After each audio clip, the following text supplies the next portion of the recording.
না আমি আপনাকে চিনি নাই। আমি তো হলাম মুহাম্মাদুর রাসূলুল্লাহ সাল্লাল্লাহু আলাইহি ওয়াসাল্লাম। এই যে আমি নবীকে স্বপ্ন দেখলাম, দেখার পরে আমি আনন্দে চিৎকার মেরে উঠলাম।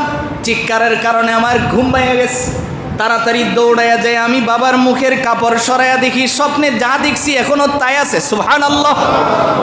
এবার শিবলি নোমানী রহমতুল্লাহি আলাইহিকে নওজোয়ান বলে, হুজুর আপনি কি জানেন এই যে আমি দেখলাম আমার বাবার চেহারার রং এত সুন্দর হয়ে গেছে, আমি তো এখন আনন্দিত যে আমার বাবার চেহারার রং যে সুন্দর হয়েছে আমি এটা দেখা এবার রসুলকে যখন আমি স্বপ্ন দেখলাম জিগাইলাম যে রসুল আপনি আমার বাবার এই বিপদের মুহূর্তের সামনে এসে হাজির হলেন, কারণটা কি?